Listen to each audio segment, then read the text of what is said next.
Сәлем, каналға қош келдіңіздер. Бастапқыда жалған некеден басталып, ары қарай махаббатқа ұласқан топ 10 дорамалар тізімімен таныс болыңыздар. 10-шы келісімшарт бойынша махаббат дорамасы. Басты рөлдерді Пак Мин Йон мен Го Гын Пе сомдайды. Басты кейіпкер Чхве Санның бірнеше рет жалған некеде болған, бірақ та ұзақ уақытқа келісімшарт бойынша Чон Жин Хомен некеге тұрады. Ол онымен дүйсенбі, сәрсенбі және жұма күндері кездеседі. Ұзақ уақытқа құрылған неке шынайы махаббатқа ұласады. 9-шы неке шарты дорамасы. Басты рөлдерді Ли Со Джи мен Юи сомдайды. Жастай күйеуінен айырылған Хису кішкентай қызын асырау үшін әртүрлі жұмыс істейді. Ақшаға қысылған ол тіпті бауырға донор болуға келіседі. Ол үшін бауырға мұқтаж әйелдің баласына тұрмысқа шығу керек. Алайда жалған неке шартына қол қойған Хису өзінің ауру екенін біледі. 8-ші Хан сарайы дорамасы. Басты рөлдерді Джу Джи Хюн мен Ин Хе сомдайды. Син Чхеген Корей ханзадасымен бір мектепте оқитын қарапайым қыз. Оның атасы ханзаданың әкесімен бұрындары келіскендей, Чхеген ханзадаға тұрмысқа шығу керек. Алайда ханзаданың мінезі суық, әрі ұнататын қызы бар. 7-ші Сені сүюге мәжбүрмін дорамасы. Басты рөлдерді Чан Хюк пен Чан Нара сомдайды. Лигон химиялық товарлар шығаратын компанияның директоры, ал Ким Мион заң компаниясында хатшы болып істейді. Екеуі мас болып кездейсоқ бірге қонақ үйде түнейді. Уақыт өте келе Мион өзінің жүкті екенін біледі. 6 жыл жүрген қызы бар Лигон Мионға үйленуге мәжбүр болады.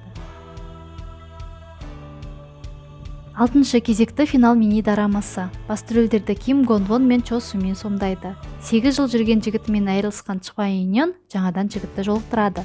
Мемлекеттен жас жұбайларға үй берілетіндіктен До Йон Су Иньонға жалған некеге тұруға ұсыныс жасайды.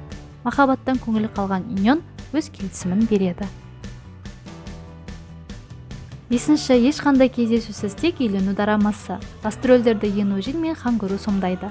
Сауда үйінде сатушы болып істейтін Чан Ми жігітіне үйленуге ұсыныс жасағысы келеді.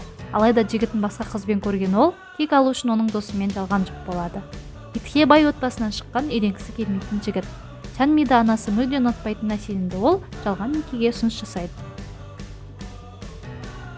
4-ші шамамен 1% дорамасы. Басты рөлдерді Хак Со Джин мен Чон Со Мин сомдайды. Бай отбасынан шыққан Ли Джейин ақылды әрі қабілетті, бірақ тәкаппар мінезі бар. Немересін қайта тәрбиелеу мақсатында оның атасы шарт қояды. Егер Джейин мұра алғысы келсе, онда атасының өмірін сақтап қалған бастауыш сынып мұғалімімен кем дегенде оңай кездесуі керек. 3-ші бұл біздің бірінші өміріміз дорамасы. Басты рөлдерді Ли Мин Ки мен Чон Со Мин сомдайды. Юн Джи Хо қаржылық қиындықтарға тап болған, өз үйі болғанын армандайтын қыз. Жалға үй іздеген ол көп сөйлемейтін Намсехиді кездестіреді. Екеуі бір үйді жалға тұру үшін жалған некеге отырады. 2-ші бақыт дорамасы. Басты рөлдерді Хан Хеджу мен Пак Хен Сик сомдайды. Полицияның арнайы отрядының агенті Юн Себом мемлекеттен тегін үй алу үшін досы Чон Ин Хёнға жалған некеге отыруға ұсыныс жасайды. Алайда енді көшіп келген олар вирустың әсерінен зомбиға айналған адамдар арасында қалады. 1-ші ыстықия дорамасы. Басты рөлдерді Рейн мен Сон Хеге сомдайды. Достарына сеніп үйінен айырылған Хан Джи Юн танымал актер Ли Ян Джемен жалған некеге тұруға мәжбүр болады.